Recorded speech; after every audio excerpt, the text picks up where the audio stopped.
Boa noite com Jesus. Amém. Visto que temos um grande sumo sacerdote, Jesus, Filho de Deus, que penetrou nos céus, retenhamos firmemente a nossa confissão. Porque não temos um sumo sacerdote que não possa compadecer-se das nossas fraquezas, porém um que, como nós, em tudo foi tentado, mas sem pecado. Cheguemos, pois, com confiança ao trono da graça, para que possamos alcançar misericórdia e achar graça, a fim de sermos ajudados em tempo oportuno. Senhor, só Tu podes vivificar a palavra. Nós sabemos que ela não passaria de uma leitura qualquer, se o Senhor não a vivificasse. É disto que nós necessitamos, é disto que nós temos a real e verdadeira necessidade, da vivificação daquilo que cremos, da letra, porque somente ela mata, mas o Espírito vivifica, dá vida e vida abundante. Pedimos com perdão dos nossos pecados, que Tu fazes mais isto por nós. Em nome de Jesus Cristo, nós Te suplicamos. Abençoe-nos. Amém. Amém. Vamos assentar.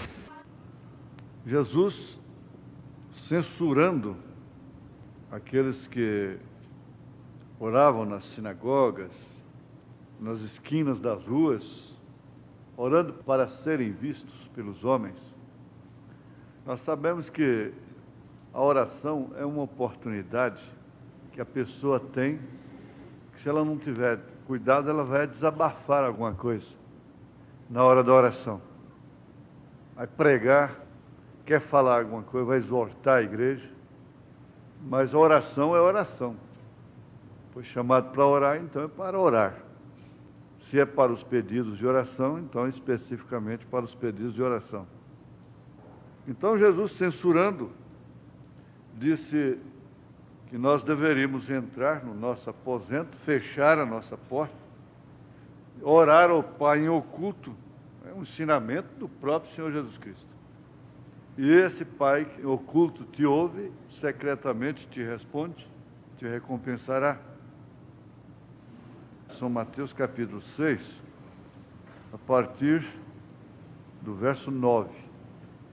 Diz: portanto, vós orareis assim: Pai nosso que estás nos céus, santificado seja o teu nome. Venha o teu reino, seja feita a tua vontade, assim na terra como no céu.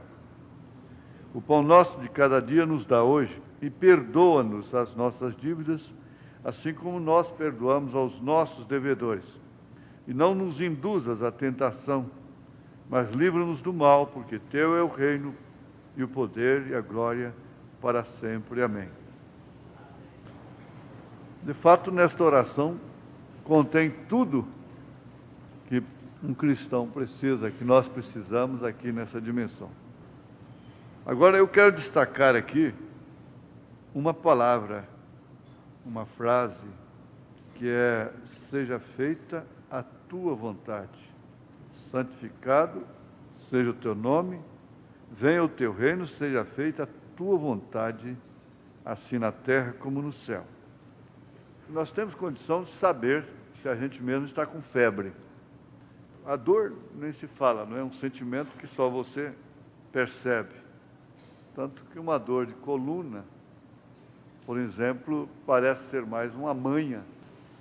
Já li na revista Seleções, e eles falam isso e é verdade. Porque você não vê nada na pessoa. Às vezes está forte, de boa aparência, e ela fica nervosa, ela fica indecisa, ela fica indisposta às vezes, e fica parecendo mais uma preguiçosa, um preguiçoso, e parece também que é uma manha. Mas ela sabe que está doendo. E são muitas coisas que a pessoa percebe. a pessoa não consegue perceber o seu hálito, somente através de terceiros. Mas eu quero enfatizar uma coisa que é muito necessário e seria a nossa salvação: discernir o Espírito que está nos usando, está trabalhando através de nós, especialmente quando nós estamos empreendendo demandas, contendas, pleiteando alguma coisa, querendo mudar, querendo casar, fazer negócios e tantas outras coisas, que você, como um cristão, tem condição de perceber se você está com um bom espírito naquela coisa ou um espírito errado te apanhou. Vocês querem um exemplo? O irmão Branham disse: eu apanhei um espírito errado ouvindo um pregador no rádio. E aí? Ninguém tem o que falar para ele. E muitos de nós ficamos ouvindo aí. Não desliga o rádio, depois do programa, continua ouvindo essas músicas, essas coisas, ouve antes. Ele disse: eu apanhei um espírito errado ouvindo um pregador no rádio. Era um homem que podia realmente chegar onde chegou, porque ele próprio discernia quando estava sendo usado por um espírito errado, quando havia apanhado um espírito errado. Agora, esse é o maior mal que existe desde o princípio, desde o Éden, é espírito. Mas qual é a pessoa que, ao demandar com outra qualquer coisa, seja uma guerra sentimental, seja fria, psicológica, que envolve tudo isso, financeira, dívidas e coisas, vai dizer: não, eu estou com o espírito errado. Normalmente os espíritos errados aproveitam a razão, eles usam os sentimentos, os sentidos, tanto do físico como da alma, do espírito, o raciocínio, a memória, o afeto, a razão. É muito custoso você chegar ao ponto de encontrar uma pessoa que diz: olha, eu estou com o espírito errado, eu fui apanhado por um espírito errado, e eu quero que você me ajude. O marido falar isso para a mulher falar isso para o marido. Isso seria uma grande vitória. Um espírito errado é plenamente identificado pela sua desobediência à palavra de Deus. É por isso que eu digo que, às vezes, quando a pessoa está cheia de razão, é quando ela está correndo mais risco. Em todas as causas, problemas que nós ajudamos a resolver, a discutir, eu vejo que aquelas que têm mais razão, elas estão correndo maior risco. Principalmente quando se trata de dinheiro, de dívida, de um prejuízo. Esses espíritos vivem rodeando como mosca, diz o profeta, é como mosca. Vocês que andam no mato conhecem a mutuca, por exemplo. Aqui a mutuca fica, você bana a mão, e ela vai e volta, tim, tim. É igual um maledicente. O maledicente, por exemplo, ele não discerne que ele tem um espírito errado, que é de falar da vida dos outros, dos erros dos outros. Não é inventar erros dos outros, não, falar dos erros dos outros. Esse é o maledicente. Esse que inventa é um caluniador, está caluniando. O maledicente é aquele que fala dos erros dos outros. E o profeta disse que isso é como uma mosca. Mas elas são insistentes. Você pensa que ela foi embora, de repente, tum, de novo. Principalmente estando numa rede, na mata. Vocês que já passaram noites na mata, né, sabem disso. Tem uma horazinha da tarde assim que ela é terrível. Em determinadas regiões, é claro. E você bana, parece que venceu, aquilo sumiu. De repente, tum, de novo. Nota que aquele espírito te leva sempre a contrariar a vontade de Deus. São os espíritos errados que nos levam, muitas vezes, a forçar a Deus sob uma vontade permissiva. O irmão Branham falou das duas vontades de Deus: a vontade permissiva e a vontade perfeita. Lá no Velho Testamento, alguns deles fizeram, mas pela vontade permissiva de Deus. Foram mas pela vontade permissiva de Deus. O profeta disse que um espírito de pregador pega uma mulher, pega um homem que não tem ministério, e aquele homem sofre terrivelmente. É um demônio que pega ele. Há tantos e tantos espíritos neste mundo. Para cada coisa há um espírito. O espírito da moda, o espírito, não precisa relacionar, você sabe. E isso começou lá no Éden. Caim não pôde discernir realmente de que espírito ele era. E quando aqueles 2 discípulos queriam atear fogo naquela cidade que rejeitou a Jesus, Jesus disse para eles: vós não sabeis de que espírito sois. Nós vamos ver aqui mais em relação à vontade. Eu quero ler mais a mensagem do irmão Brana do que mesmo falar de mim mesmo. A partir do parágrafo 84 da mensagem: mudou Deus alguma vez o seu parecer acerca de sua palavra? Então a gente diz: mudou Deus seu parecer? Resumindo o tema, não é? Eu quero ver se vou até o parágrafo 100, do 84 até o 100. Observem, Abel, pela fé em Deus, ofereceu um sacrifício mais excelente. E o crente carnal pensou que isto era as obras de suas próprias mãos, e seus frutos, e sua bela oferta que ele trazia, que Deus reconheceria, e isto foi um choque. Agora, começa por aí, que aquela semente, que não era original, era da serpente, só podia fazer de Caim um homem carnal.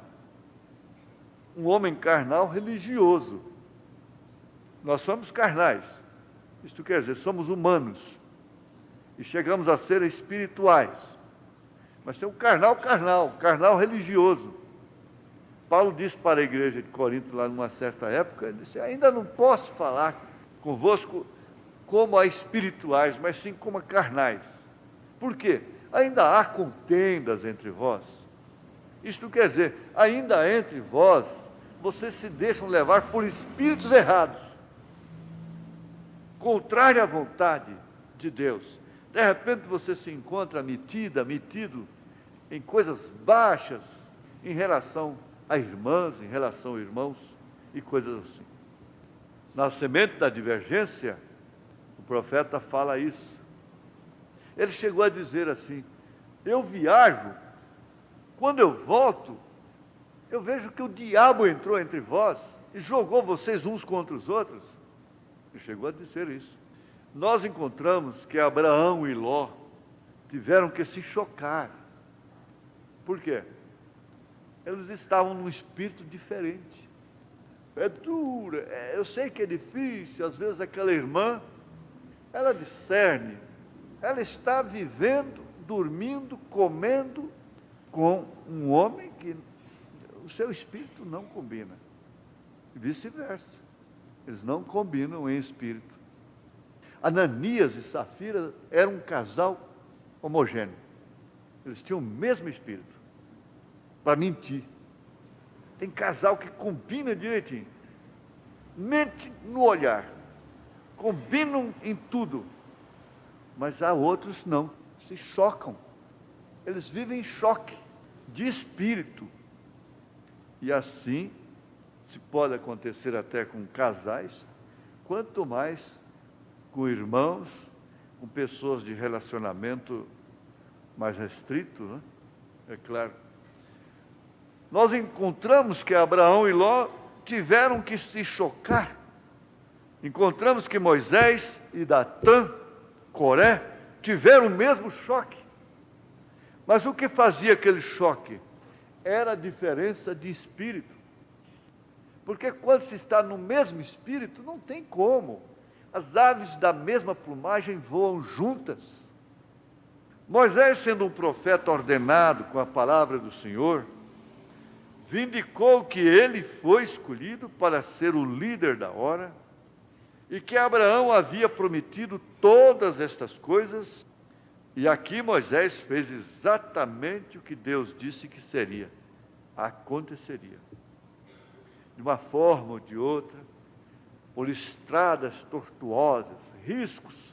Se for riscar o mapa da vida de Moisés, vai dar viravolta demais. Mas ele estava simplesmente cumprindo a vontade de Deus. Se for traçar a minha vida, a sua vida, riscar no papel, você vai ver coisas que você não vai entender. Vai lá, vem cá, vai lá, volta cá. E por que isso? E Coré, sendo carnal, de um espírito contrário, queria levantar uma organização no meio deles. Era o espírito denominacional lá dentro. Ele queria fazer um grupo de homens, e Deus não trata com pessoas assim.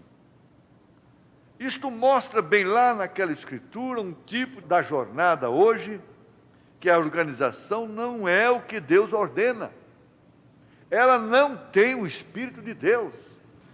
Como sistema, não. As pessoas que estão lá dentro podem ter o Espírito de Deus. Mas se elas têm o Espírito ordenado, certo de Deus, ao ouvirem o alarido, elas saem. Elas escutam. Elas entendem. Saem chorando, saem contrariadas, sem querer, mas saem. Não é por causa de problemas lá, elas saem pela chamada, do toque. Pois logo que Coré fez isto, ele disse a Moisés: você coloca muito sobre si mesmo. Em outras palavras, toda a congregação é santa, porque você diz que você é o único homem santo. Você não tem nenhum direito de fazer tal coisa como esta. Você tenta fazer de você mesmo alguém grande. Somos todos santos, somos todos filhos de Deus. Então, nós vamos ter que ter reuniões privadas, com participação e coisa e tal, porque não justifica viajar quilômetros e quilômetros. Essa é a alegação. Resultado, vai virar uma confusão. O sistema de Deus não serve quando os espíritos começam a se manifestar. Isso às vezes leva tempo. Coré e Datã estavam dentro de Israel, olha, nasceram lá, e quantos anos estavam lá, nunca se manifestaram. Mas quando chega lá na frente, que Deus está fazendo a obra através de seus servos, então é hora deles levantar, se manifestarem. Eles não veem o que Deus tem feito durante o tempo, todo o tempo até ali, durante todo aquele curso. Eles se esquecem. E Moisés simplesmente virou sua cabeça e se afastou. Ele disse: Senhor, o que farei? Deus disse: separa-te dele. Já tive o suficiente disto. E o que fez? O engoliu na terra. A terra abriu e engoliu. Engole. A terra tem engolido muitos, eles estão por aí, mas a terra os engoliu. Bem, lá houve um choque. Quando o carnal e o espiritual se encontram, sempre há um choque, porque há uma diferença de espírito. O profeta diz: eu converso com a pessoa, dentro de 5 minutos eu sei a qualidade de espírito que ela tem. João disse: examinai, testai os espíritos. Quando Judas e Jesus se encontraram, ali houve um choque. Um, o filho de Deus, o outro, o filho de Satanás. Exatamente como Caim e Abel. Ali houve um choque quando eles se encontraram. Agora, chegamos neste dia a mesma coisa. A denominação carnal para a noiva espiritual de Cristo. A noiva espiritual de Cristo é tão diferente das organizações carnais, até que não tem nenhuma comparação para elas de modo nenhum. O Espírito nos advertiu: você não tem que imitar a ninguém. Você não tem que deixar se influenciar por ninguém. Por esposa de obreiro, por filha de obreiro, de diácono, de pastor, por outro pastor. Você não tem que fazer isso. Você tem que deixar a palavra te guiar. Você tem que deixar a mensagem te pastorear, te dirigir. porque ela é expressa e perfeita a vontade de Deus para com sua noiva. Você traça a sua conduta própria, seu estilo próprio de viver, de vestir, conforme o Espírito mostra na palavra para você. Agora observem, o natural sempre tenta tipificar o espiritual, porque esse aqui é o perigo também, porque é o mal da era de Laodiceia, é o engano. Se possível, enganaria até os escolhidos. Mas como Jacó e Esaú, isto não dará certo. Agora, quando isto vem fazer boas obras, eu creio que Esaú realmente era um homem melhor do que Jacó, aos olhos do homem. Esaú era um homem melhor do que Jacó, entre os homens, entre as pessoas, entre a sociedade. Ele tentou cuidar do seu pai, era cego, um profeta, e todas estas coisas que ele tentou fazer, mas mesmo assim Esaú não pensava que aquilo era simplesmente um trabalho carnal, era um serviço carnal. Até mesmo cuidar dos órfãos, das viúvas, é religião. Então eu disse, nós não temos uma religião, nós temos um Deus. A noiva não tem propriamente uma religião, ela tem um Deus a quem ela serve, a quem ela obedece, com quem ela vai se casar. Afinal de contas, uma noiva que não está totalmente dominada em todos os seus sentimentos pelo seu casamento, tem alguma coisa errada com ela. Tem alguma coisa errada naquele amor. Sem dúvida alguma vai ter alguma coisa errada naquele casamento. Ele pensava que ele podia entrar por aquilo que ele fez, fazer algo bom para alguém, que estava certo. Mas a questão é de espírito. Mas Jacó, toda a sua alma era para conseguir aquela primogenitura. E foi isso que Deus reconheceu nele espiritualmente. Então você se identifica dentro da palavra como tal. Você vive em função da sua primogenitura. Se tem umas jacosadas na sua vida, é em função de proteger a sua posição em Cristo. Observem, e isto sempre fez com que o natural odiasse o espiritual, desde o Éden. Isto fez com que Caim odiasse Abel. Isto fez com que Coré odiasse a Moisés. Isto fez com que Judas odiasse Jesus. E sempre isto segue em frente. E isso faz com que o natural odeie o espiritual. O espiritual é enjoado. O espiritual é antipático. Não é porque é falador. O espiritual é uma pedra de tropeço. É um embargo. É um problema. Numa repartição, numa companhia. O trambique, quando chega nele, para. Eu conheço isso de pertinho mesmo. Troca a gente de sessão. A coisa tem que passar por ele, mas não passa. Quando chega nele, diz, não, aqui não passa. O espiritual é o atraso às vezes. Não é porque ele é preguiçoso, não é porque ele é desordenado. Eles tentaram destruir a influência.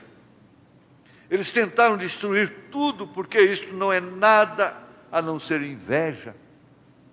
Isto começou em Caim e provou que era ciúme. E isto continua a mesma coisa hoje, quando o natural, o carnal e o espiritual se encontram. Verdamente, não deixa aquela mulher ter sabedoria. Certas coisas, ela pula na frente por falta de sabedoria.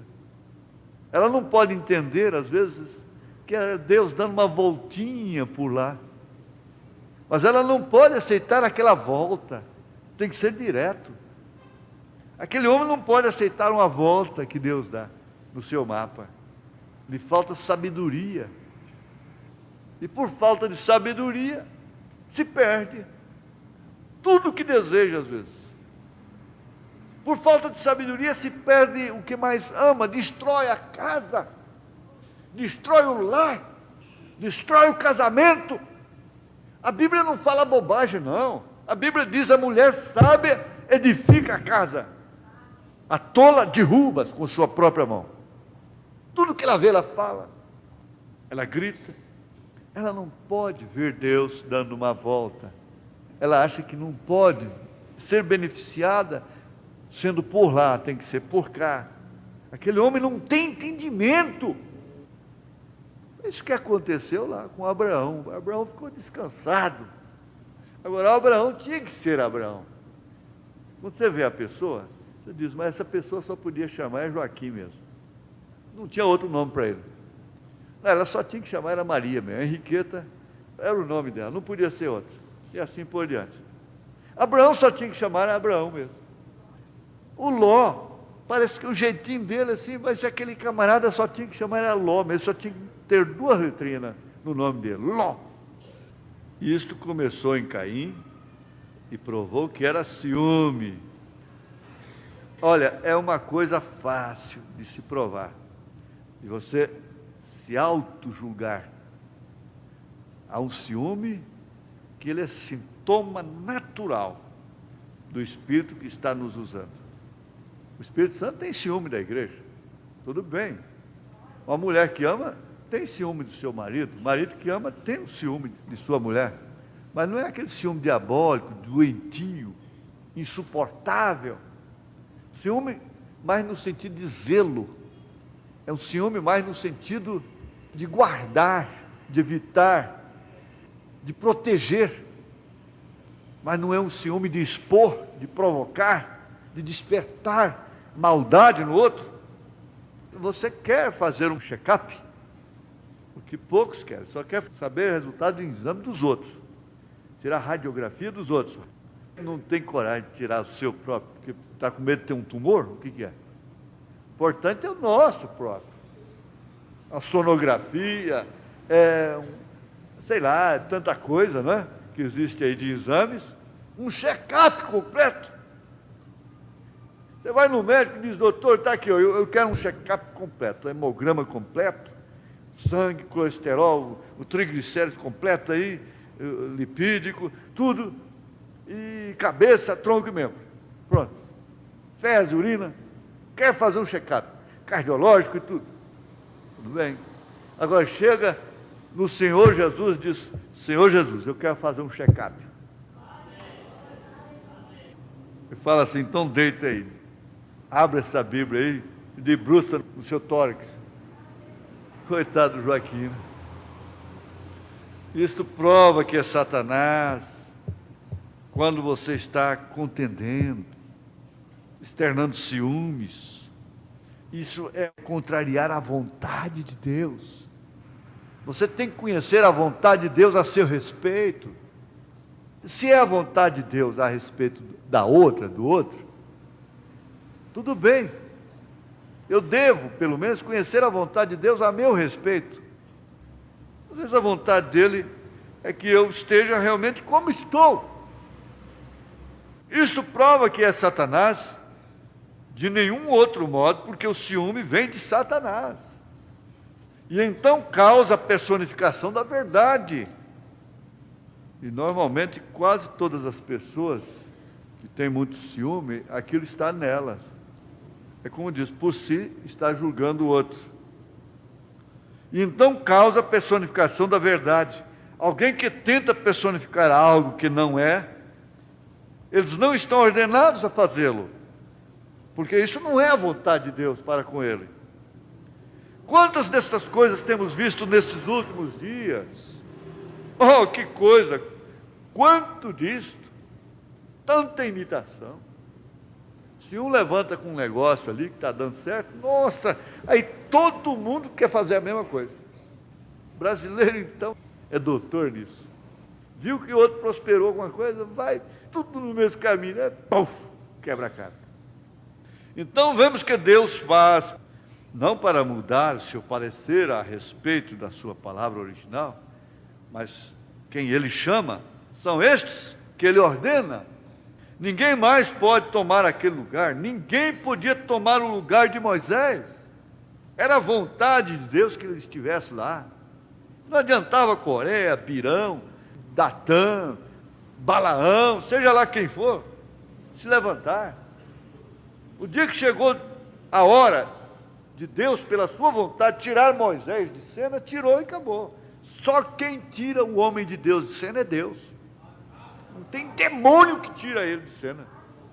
Não importa quantos Corés levantassem, quantos Datãs, era Moisés que Deus havia chamado. Deus tinha uma vontade especial a seu respeito. Não importava. Se o povo não deseja andar na sua vontade perfeita, ele tem uma vontade permissiva e deixará com que você ande nela. Observem, ele permite isto, tudo bem, mas ele fará com que isto trabalhe para a sua glória e em sua vontade perfeita. Naturalmente, ele fará com que isso trabalhe para a sua glória em sua vontade perfeita. Exatamente como no princípio. Não era a vontade perfeita de Deus para os filhos nascerem na terra através do sexo. Não, não, senhor. Deus criou o homem do pó da terra, soprou o sopro da vida nele, e ele se tornou uma alma vivente. Ele tirou daquele homem uma disjuntora e fez uma esposa para ele. Aquela ali não tinha outra na terra. Quem fez foi Deus mesmo. Se ela fosse feia, bonita, e caprichosa de cá, e manhosa de lá, e seja o que for, essa não tinha jeito. Aquela sim foi Deus que deu. Esta foi a primeira e original vontade de Deus. Mas quando o pecado entrou e fez o que ele fez, então ele permitiu com que o homem se casasse legalmente e tivesse filhos com ela. Multiplicai-vos, enchi a terra, então, se esta é a maneira que você vai fazer isso. Mas vê você, esta nunca foi a vontade perfeita de Deus. Agora, não é a vontade permissiva de Deus que uma irmã corte seu cabelo. Não vai confundir uma coisa com outra. Isso é espírito errado. O profeta disse, é um espírito de adultério. Ela vai ser julgada por adultério, se ela não se arrepender. Seja ela virgem, limpa, pura como for. Ela desonrou alguém. Ela desonrou a sua cabeça. Isso não é vontade perfeita. O adultério não é vontade permissiva. Essas coisas não são vontade permissiva de Deus. Multiplicai-vos, encher a terra, se esta é a maneira que você vai fazer. Mas esta nunca foi a sua vontade perfeita. A permissiva veio por permissão de Deus, justamente para que Deus manifestasse os seus atributos de Salvador, de curador, etc. Portanto, todas estas coisas que tiveram um princípio, têm que ter um fim. Você tem um problema que parece estar crônico, mas ele teve começo. Eu tenho, você tem. Isso vai ter fim. Vai sim. Vai ter um fim. Começou. Então vai ter um fim. Essa dor vai ter um fim. Ela começou um dia. Todo pecado tem que chegar a um extermínio. Todo pecado tem que acabar. Portanto, no grande milênio, quando a ressurreição vier, nós não teremos que renascer outra vez através de nossos pais e mães. O que é sublime, não é? Mas como Deus fez no princípio, chamará o homem do pó da terra e a sua disjuntora com ele. Ali então vai levantar a mulher certa com ele. Ele vai chamar lá da sepultura. Cada um vai levantar já com sua disjuntora certa, correta. Isso é correto. Esta foi a maneira que ele fez isto no princípio. Portanto, Deus nunca muda seu parecer a respeito de nada. Mas ele permite que você siga em frente. Nós estamos ministrando por vontade permissiva, aí está certo, pela soberania de Deus. Todos os pastores, todos os diáconos estão trabalhando por vontade permissiva, pela soberania de Deus. Porque pela condição não tem ninguém. Igreja não teria pastor, igreja não teria diácono. Por quê? Porque suas mulheres, seus filhos não deixam. Deus permitirá que você faça algo e até mesmo te abençoará fazendo isto, mas continua não sendo a sua vontade perfeita. Deus permitiu que Israel tomasse uma lei em Êxodo capítulo 19, quando a graça já havia lhes dado um profeta, coluna de fogo, um cordeiro sacrificado, um poder libertador, mas eles clamaram por uma lei. O comportamento deles exigiu lei.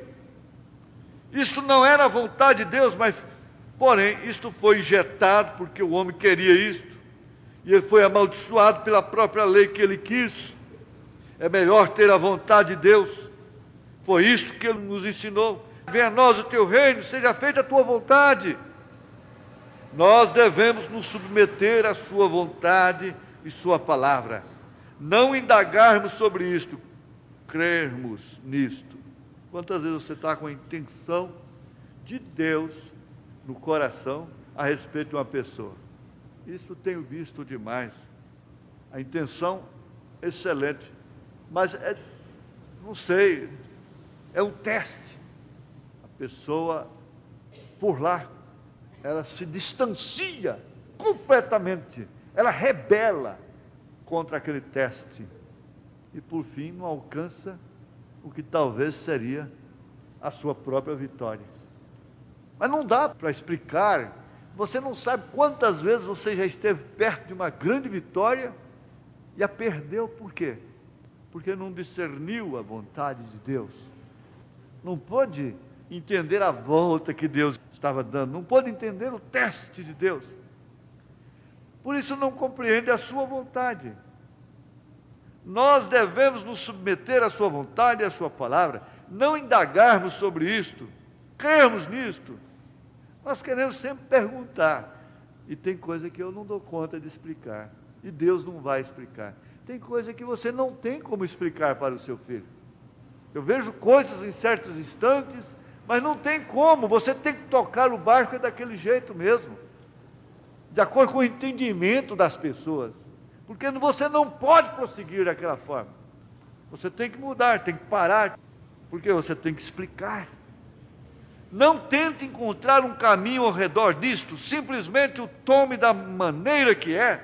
Então muitos querem sair por aí e encontrar algum outro caminho.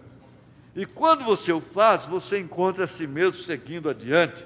Você descobre que Deus está te abençoando, mas você está trabalhando na sua vontade permissiva e não na sua divina e perfeita vontade. Ele permite isto, como eu disse, mas Ele não deixará que isto seja a sua vontade perfeita. Mas Ele fará com que isto opere para honrar e abençoar sua vontade perfeita. Dar à luz a filhos através do sexo é um destes. Agora observem, Moabe, para começar, era uma nação ilegítima. Já começou ilegítima. Exatamente, se você for tipificar aquilo e usar uma mente espiritual, você pode ver que a denominação está ali de pé tão clara como qualquer coisa, certamente. Vem, a coisa toda está errada. E vejam como isto começa assim, isto guarda como uma bola de neve, isto simplesmente continua rolando mais e mais. Você tem um erro e começa naquele erro, é como uma umidadezinha, e aquilo vai vir um rego d'água, depois vira um córrego, depois vira um rio, depois lança-se no mar. E você simplesmente continua rolando uma coisa após a outra, e uma coisa como a outra, isto após aquilo.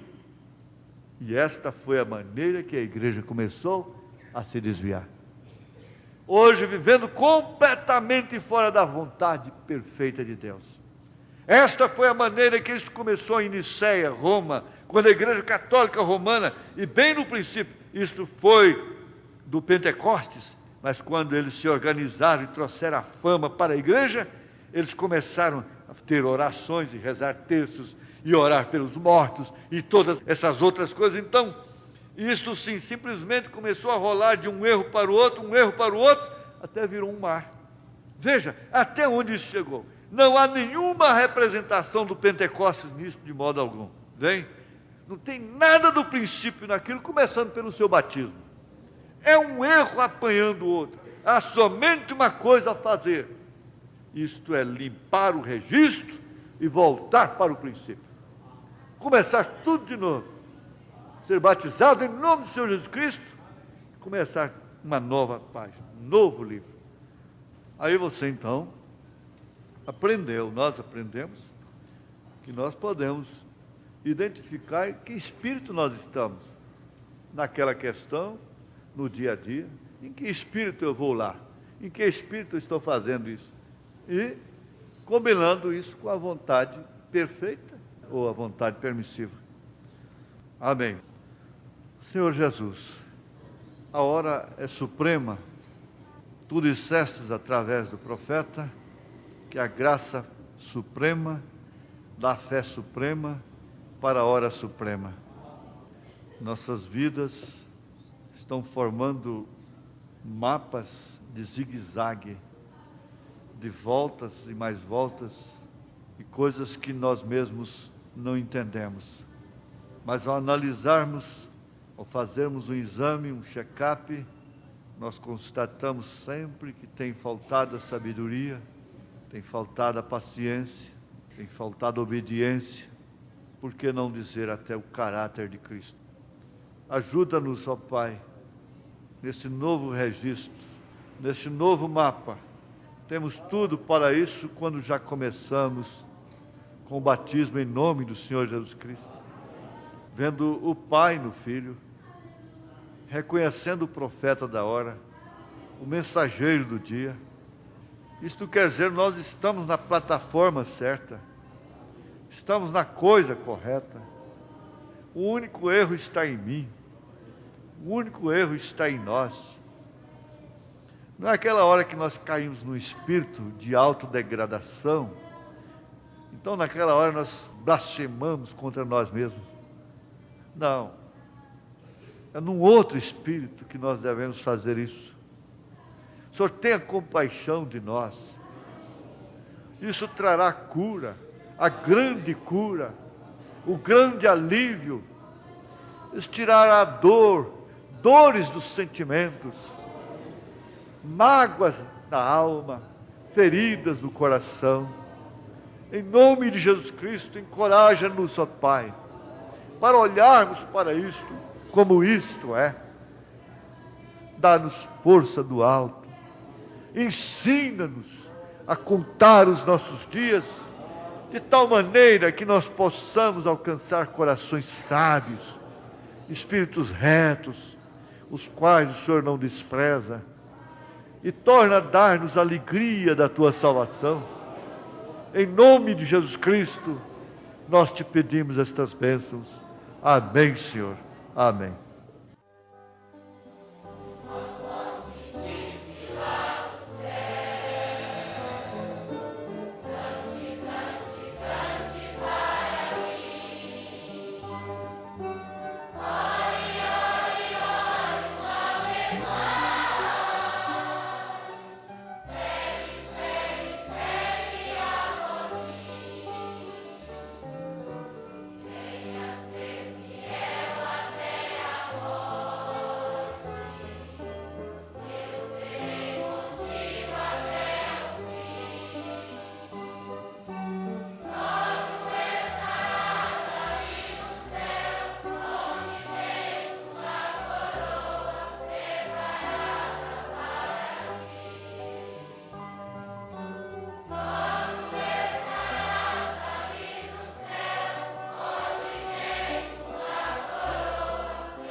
sua conta. É o que você veio fazer. Faça. Faça, portanto.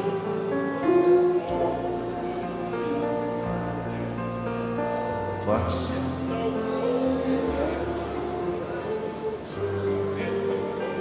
Ore entrando no Espírito.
Você veio orar, louvar, adorar. Louve, adore, ore.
adore, louve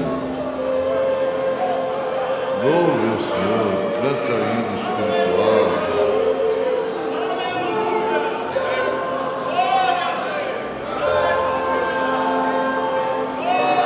Grite louvor.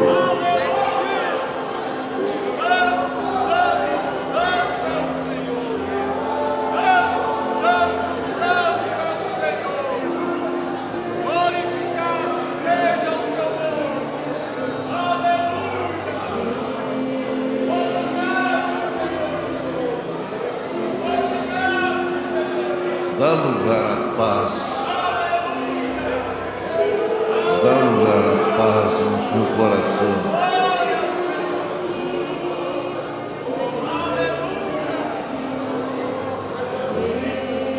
Tranquilidade do espírito.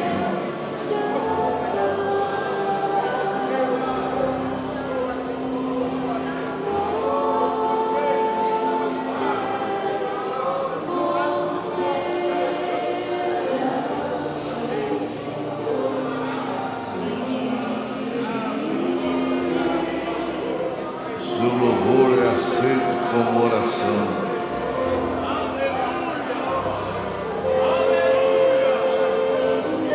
Louvor cura, tira peso do coração.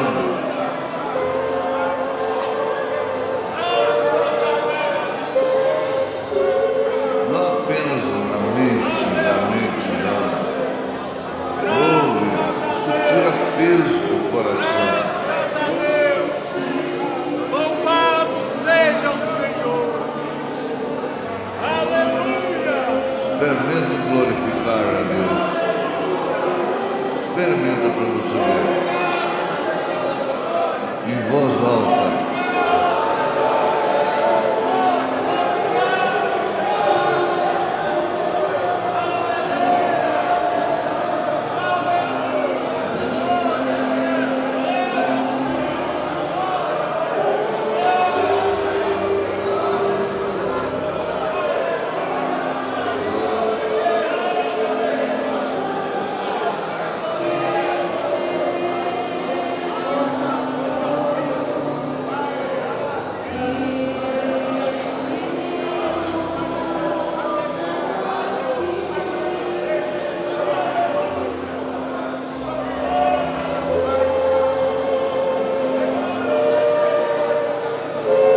Glória a Deus. Aleluia.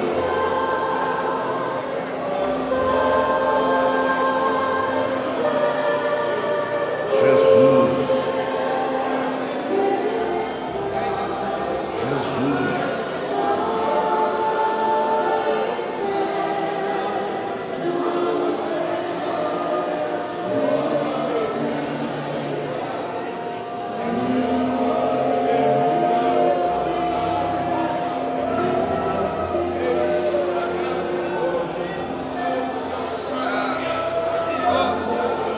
Os pedidos de oração, as peças de roupa, os livros de oração.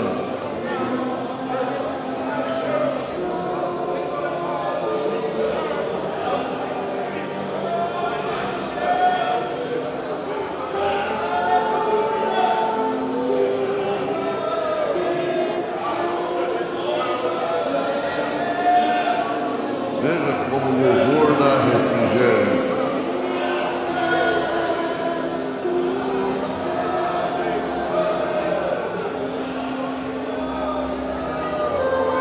São Pedro fala isso.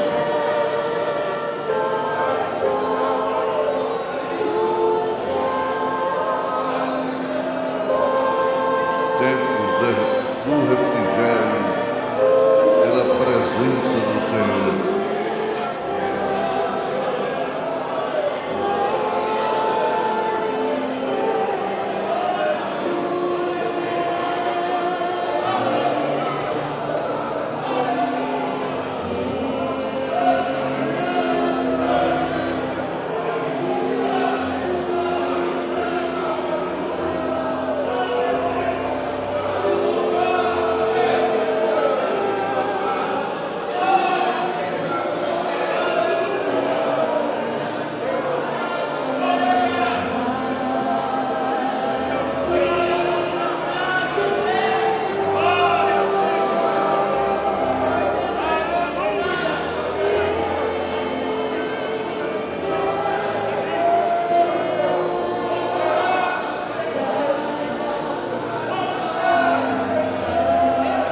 Vamos ficar de pé cantando.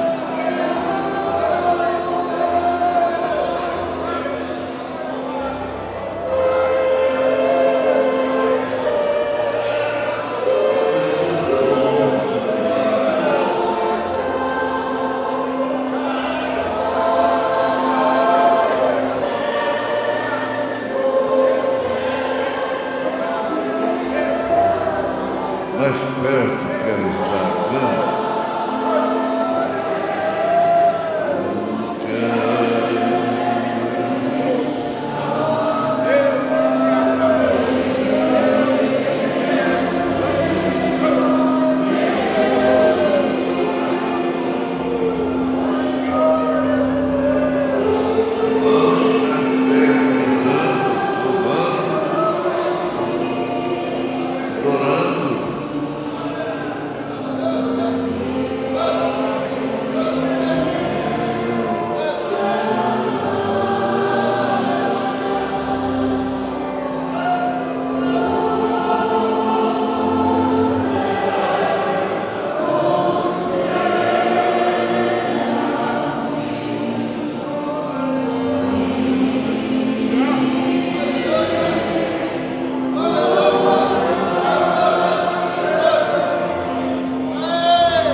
Sentar.